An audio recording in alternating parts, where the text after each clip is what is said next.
ભારત સરકાર દ્વારા ચાલી રહેલ સ્વચ્છ સેવા જન આંદોલન અંતર્ગત ઉપલેટા નગરપાલિકા દ્વારા સ્વચ્છતા અભિયાન શરૂ કરવામાં આવ્યું. ભારત સરકાર તેમજ વડાપ્રધાન દ્વારા 2 ઓક્ટોબર ગાંધી જયંતિના દિવસે મહાત્મા ગાંધીજીને શ્રદ્ધાંજલિ સ્વરૂપે તારીખ 17 સપ્ટેમ્બરથી તારીખ 31 ઓક્ટોબર સુધી દેશભરમાં સ્વચ્છ સેવા જન આંદોલન સ્વરૂપે સ્વચ્છતા અભિયાન શરૂ કરવામાં આવ્યું છે. જેના ભાગરૂપે ઉપલેટા શહેરમાં નગરપાલિકા દ્વારા બસ સ્ટેન્ડથી રેલી સ્વરૂપે શરૂ કરી તમામ કચેરી, રેલવે સ્ટેશન, બસ સ્ટેન્ડ, પ્રવાસન સ્થળ, સ્કૂલ, આંગણવાડી, ધાર્મિક સ્થળો સહિતના સ્થળો પર સ્વચ્છતા અભિયાન યોજીને શહેરને સ્વચ્છ બનાવવા અને તમામ જગ્યાઓ પર સ્વચ્છતા અભિગમ જળવાઈ રહે તે હેતુથી સફાઈ કરવામાં આવી હતી. સાથે સાથે 17 સપ્ટેમ્બરથી 31 ઓક્ટોબર સુધી હજુ આવા વિવિધ કાર્યક્રમો પણ યોજવા ચીફ ઓફિસર દ્વારા જણાવવામાં આવ્યું હતું.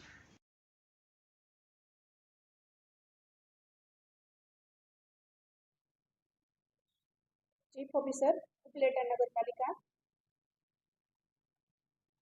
स्वच्छता ही सेवा 2024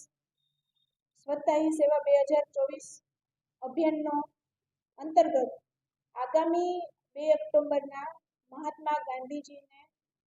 श्रद्धांजलि स्वरूपे आज रोज 17 सप्टेम्बर थी 31 ऑक्टोबर सुधी स्वच्छता ही सेवा जन आंदोलन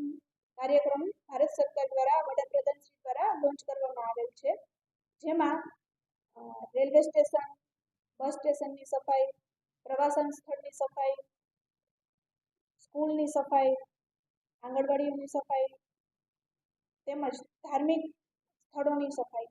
કરી અને શહેરમાં સ્વચ્છતા પ્રત્યે લોકોમાં અભિગમ કેળવાય તેવું એક અભિયાનનું આયોજન કરવામાં આવેલ છે. આજરોજ આ અનુસંધાને ઉપલેટા નગરપાલિકા દ્વારા બસ સ્ટેન્ડ ચોકથી રેલી સ્વરૂપે બસ સ્ટેન્ડ સુધી તમામ કચેરીના સ્ટાફગણ, ઉપલેટા શહેરના આગેવાનો, એનજીઓસ તમામ સહભાગી બની અને બસ સ્ટેન્ડ ખાતે એક સ્વચ્છતાનો કાર્યક્રમનું આયોજન કરવામાં આવેલું. તેમજ આમાં બહોળી પ્રમાણમાં તમામ સ્ટેક હોલ્ડર્સ હાજર રહી આ કાર્યક્રમને સફળ બનાવેલ અને આગામી 31 ઓક્ટોબર સુધી તમામ કાર્યક્રમો આ જ રીતે નગરપાલિકા કક્ષાએ તેમજ અન્ય જે કંઈ કચેરીઓના સહયોગથી આ કાર્યક્રમ કરવાના છે તેમજ લોકોમાં સ્વચ્છતા પ્રત્યે અવેરનેસ આવે તેમજ લોકો પણ પોતાના